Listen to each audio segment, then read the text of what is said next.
Assalamualaikum warahmatullahi wabarakatuh. Selamat siang Bapak Ibu sekalian yang saya hormati. Pada kesempatan kali ini kita akan membahas tentang kriteria atau syarat bagi guru yang akan sertifikasi di tahun 2022 nanti Bapak Ibu.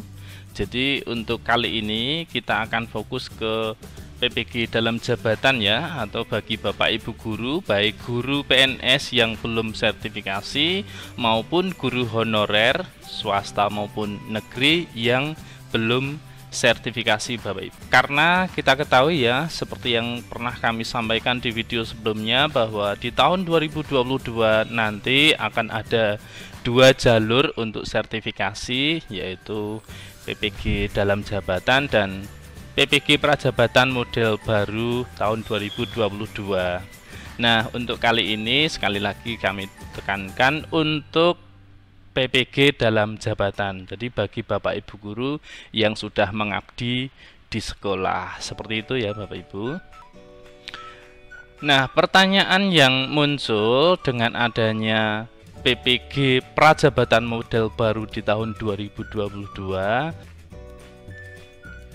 saya seorang guru PNS tapi belum sertifikasi. Bagaimana bisa sertifikasi di 2022 nanti? Atau saya guru honorer tapi belum sertifikasi. Bagaimana bisa mengikuti sertifikasi 2022 nanti? Begitu ya.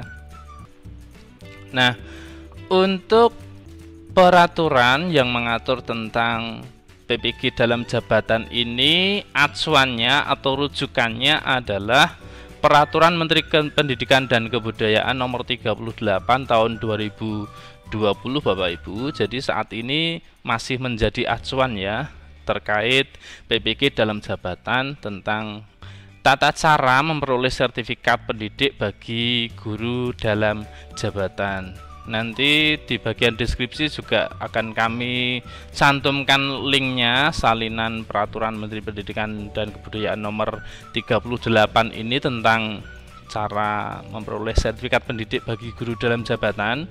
Bapak Ibu nanti bisa mengunduhnya.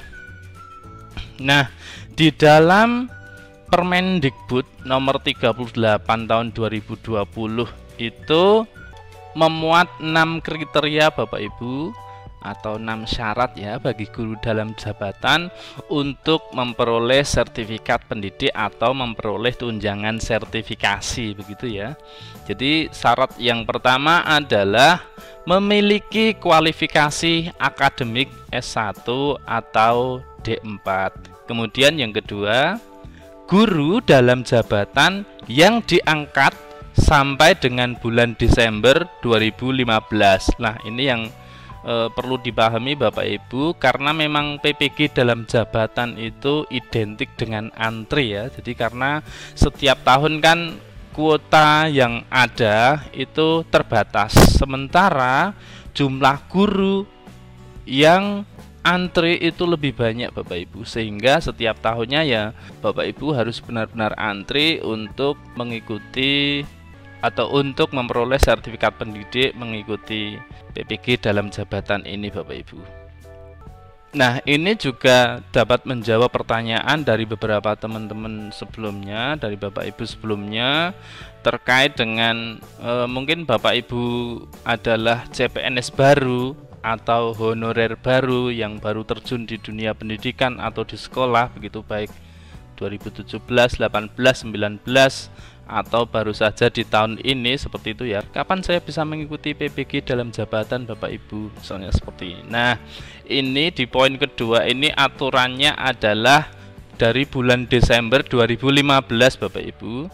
Jadi bagaimana solusinya ketika Bapak Ibu mengabdi itu tahun 2017, 18, 19 seperti itu ya? Kuncinya kita harus menunggu revisi Bapak Ibu, menunggu revisi dari Permendikbud Nomor 38 Tahun 2020 ini, karena cepat atau lambat menurut saya ini juga akan direvisi, karena tidak mungkin aturannya akan berangkat dari bulan Desember 2015 terus menerus ya. Jadi saya yakin dalam waktu dekat Permendikbud nomor 38 ini tahun 2020 ini akan direvisi. Kita tunggu saja kabar berikutnya, kabar baiknya Bapak Ibu.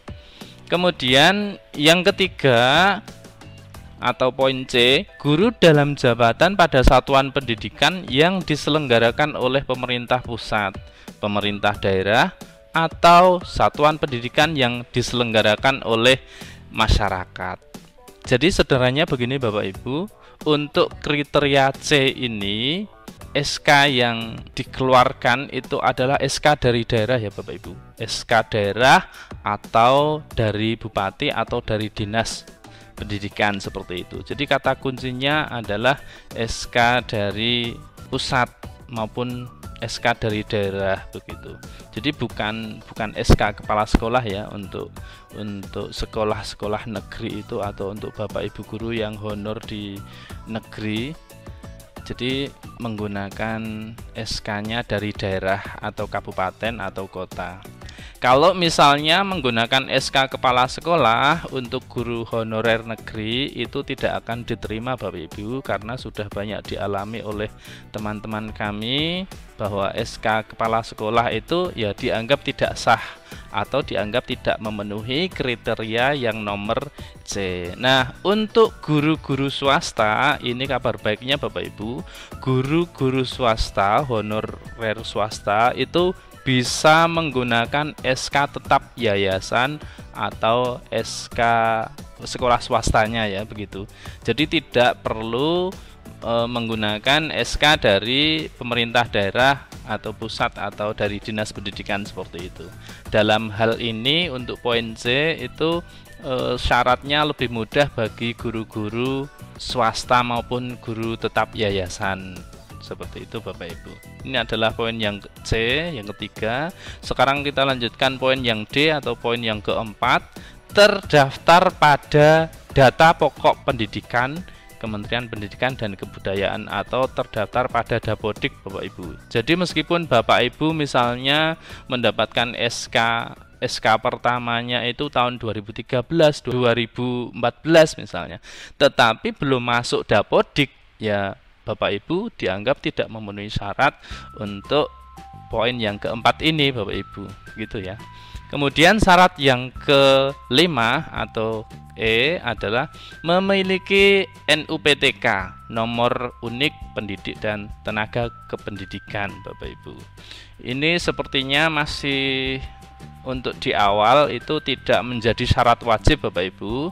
Namun prakteknya ketika Bapak Ibu itu mengikuti pretest, mendapat undangan untuk pretest ya. Pretest itu tidak wajib menggunakan NUPTK Bapak Ibu.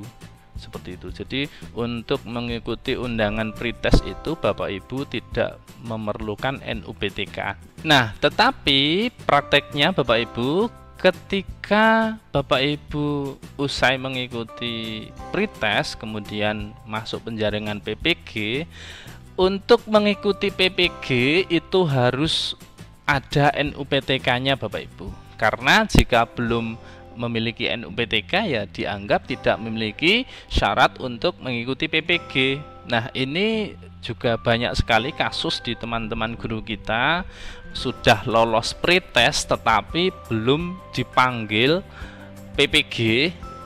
Karena apa? Karena terkendala di NUPTK. Jadi masih sedang proses mengurus NUPTK seperti itu ya. Kemudian syarat yang terakhir atau kriteria yang terakhir Bapak Ibu telah melengkapi dokumen persyaratan. Ini maksudnya adalah nanti Bapak Ibu ketika ada pretest Bapak Ibu nanti minta untuk mengupload dokumen ya, dokumen persyaratan seperti ijazah S1, SK pengangkatan pertama itu di SIM PKB.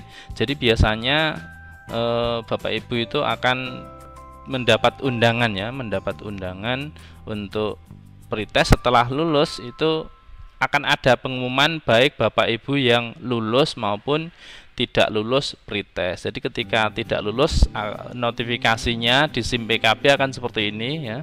Ketika lulus pemberitahuannya notifikasinya seperti ini Bapak Ibu, Anda dinyatakan lulus tes akademik. Jadi ini adalah baru pretesnya, lulus pretesnya terlebih dahulu. Setelah lulus pretest seperti ini biasanya akan dilanjutkan melengkapi dokumen persyaratan itu ketika Bapak Ibu dinyatakan lolos untuk mengikuti PPG dalam jabatan. Seperti itu Bapak Ibu. Nah, setelah lulus ini, sebelum dinyatakan lolos mengikuti seleksi PPG dalam jabatan, biasanya akan ada pertanyaan baru lagi Bapak Ibu. Mengapa ada yang cepat atau langsung dipanggil PPG dan ada yang tidak langsung atau harus menunggu padahal sudah sama-sama lulus pretest begitu ya. Jadi penjelasannya begini Bapak Ibu, dalam pasal 12 Permendikbud nomor 38 tahun 2020 ini dijelaskan Bapak Ibu bahwa dalam hal calon mahasiswa program PPG dalam jabatan yang lulus seleksi administrasi dan seleksi kemampuan akademik melebihi kuota yang ditetapkan oleh Direktur Jenderal yang berwenang untuk menentukan prioritas berdasarkan masa kerja, usia, urutan tahun lulus seleksi administrasi, kemudian geografis dan perolehan nilai. Jadi misalnya begini Bapak Ibu, bisa jadi ketika di tahun 2019 itu Bapak Ibu sama-sama lulus pretest, misalnya ada dua orang di sekolah ini mengikuti pretest dan dua-duanya lolos.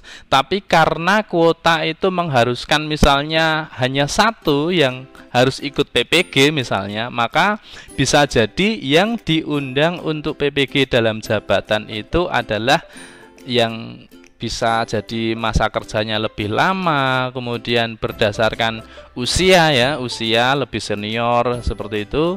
Kemudian bisa juga berdasarkan urutan tahun seleksi lulus administrasinya atau geografisnya dan skor perolehan nilai dari pretestnya Bapak Ibu. Jadi ini adalah kriteria-kriteria yang akan terpanggil PPG dalam jabatan di tahun 2022 nanti. Jadi untuk pelaksanaan PPG dalam jabatan di tahun 2022 itu masih mengacu pada aturan sebelumnya, yaitu Permendikbud nomor 38 tahun 2020.